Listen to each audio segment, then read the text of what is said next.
Hey, welcome to Six Bears 3D Printing. I know it's been a couple days. Had a little health concern as usual, but you know what? It's okay. This old bear bounced back every time. I found out I'm not really a bouncing baby boy, but this old bear still bounces down the stairs. Shit, let me tell you about that. But, as I was working this weekend, I had a thought, something I wanted to talk to you about. I wanted to talk to you about printer maintenance. Now, if you're new or if you're an expert, something you may not really think about sometimes because you get to print and you get on that roll, things are rolling off, and then all of a sudden your print starts failing and failing and failing. And it's just so frustrating, isn't it?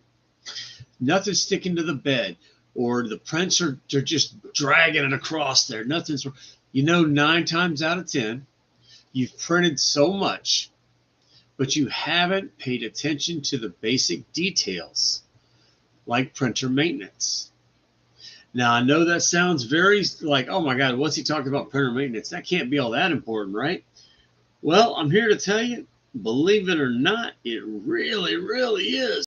Even the most basic sounding stuff like checking the level of your print head doesn't sound like much, but you'll think again when it starts digging into your print bed, gouging through it.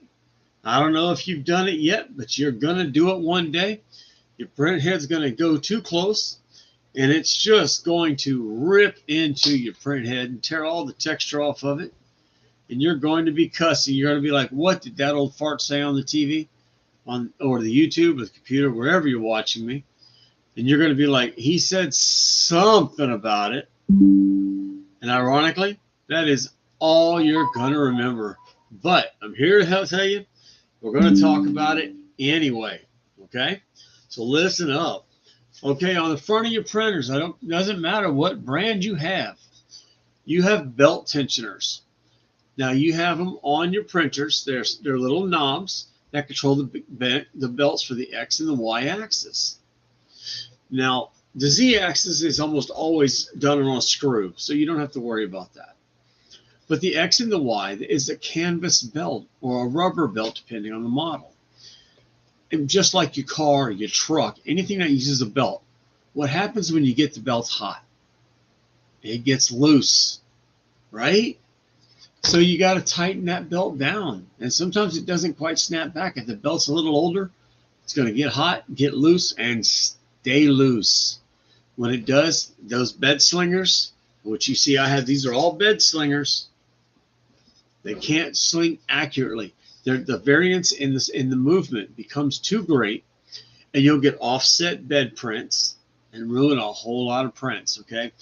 If you've had it and it started happening, you're like, what do I do to fix this? This is a start. Check your belt tensions. It should pluck like a bowstring. It should be able to pluck, but still have a lot of tension. You don't want any slack in it. Okay? Everybody has their little opinion on belts. So mine may differ from somebody else's, but I hand tighten my belts to the point where I can pluck them, and they don't snap like a rubber band, but they don't keep any looseness either. They snap back into place like that. If you do that, so far as I can tell, it has never failed me yet. Okay. Now, I was going to take you back there to the printers, but it looks like my connection to the mobile camera is not wanting to connect again. That thing's driving me crazy. Crazy. I'm telling you. But it's okay. We can still work with it. Now, another thing that I highly recommend, and a lot of people do not think of this, after you've done some large prints too, like took up most of your bed, make sure once in a while you do have to go back and do the manual leveling. That's where you hit the 0. When you hit the manual button, it'll say manual usually. It goes to the middle, and then you have to tell it to go to the corners, and you adjust the little screws underneath to where they're just barely touching, just like a standard bed leveling, because that is what you're doing. You're leveling the bed as a whole, but because sometimes you'll notice like 3 corners all match, but the other one, none of them are touching. That's because whatever was in that spot applied enough pressure to make the springs retract and not let go. Okay. It's not broken though. It's not broken when it does this.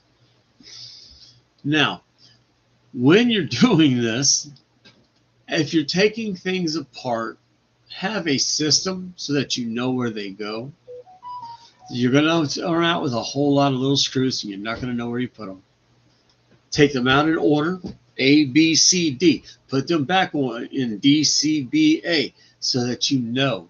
I know that's kind of a discipline thing with me. It's an OCD thing. When I take screws out of it, I put them in piles for each individual item. It helps me never miss a screw. I'm telling you, that really doesn't sound good, does it? Holy crap. But you know what I meant, though.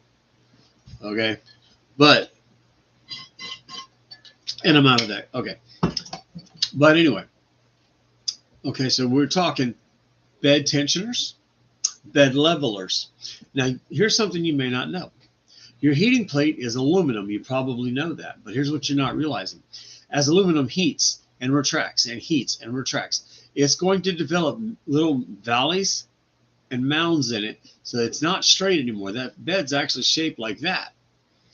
Now, the best thing to combat that, it doesn't mean your bed's bad, but to combat that, do your manual level, then do an automatic level where it goes and does them all if your machine has it. And that will pick up all the little spots. So all your little variances, the machine actually moves the head up and down to compensate for this little 0.1 millimeter, 0.2 millimeter. Oh, sorry. Oh, stupid yawns. Don't you love how they creep up on you? And you don't let it get out of your system. Oh, it's going to sit there and do that to you. Isn't that terrible? My goodness, I'm sorry. I'm not even tired. Just old. Just Generation X said here, you know. The no bullshit generation is also the need caffeine generation. Yeah, right. As George of the Jungle once said, Java, Java, Java, Java, Java, Java, Java. Anyway.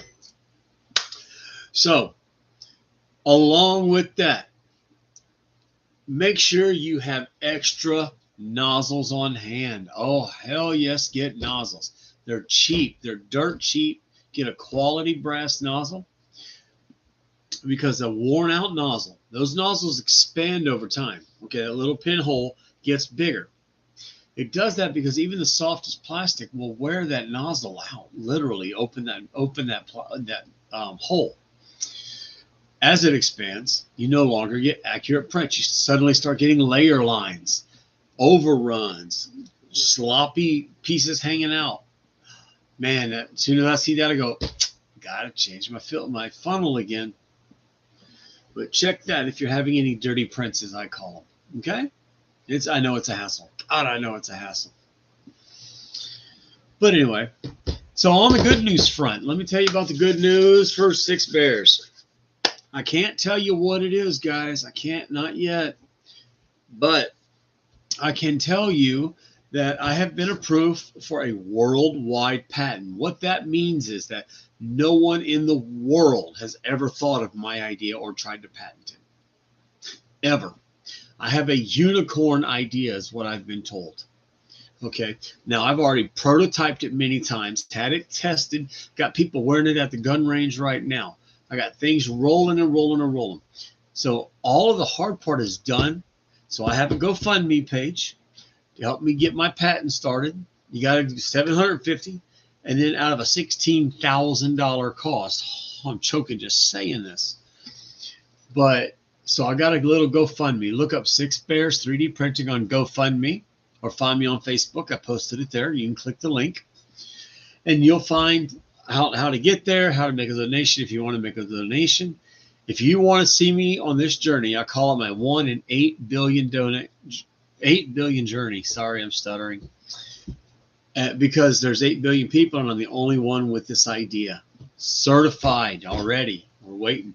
Everything's going. So join me on the journey, guys. Let's see what happens. I feel like I'm standing on the edge of the cliff, and I stepped off, and I'm hoping there's a parachute. So we're going to find out as I get the patent and I start getting investors, or I start going to market. We're going to find out.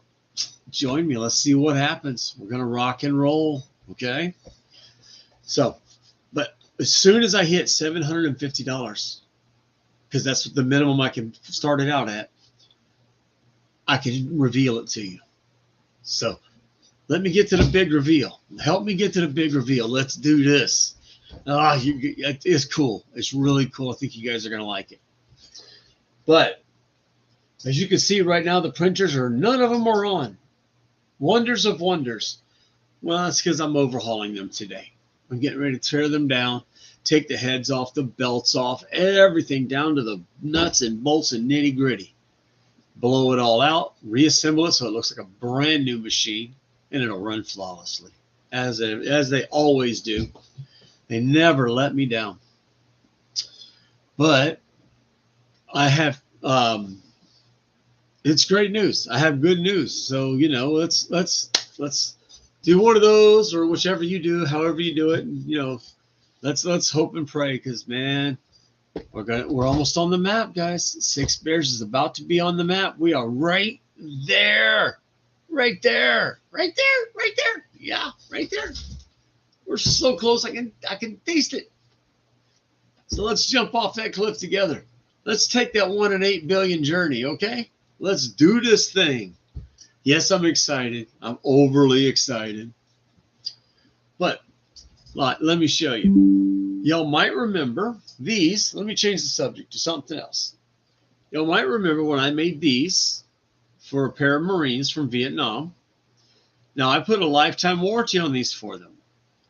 And I told them that if they ever break, to bring them back to me and I would fix it. Now, one of these gentlemen has cancer and his hands shake a lot. Well, because of his hands shaking, he broke the eagle that was on here.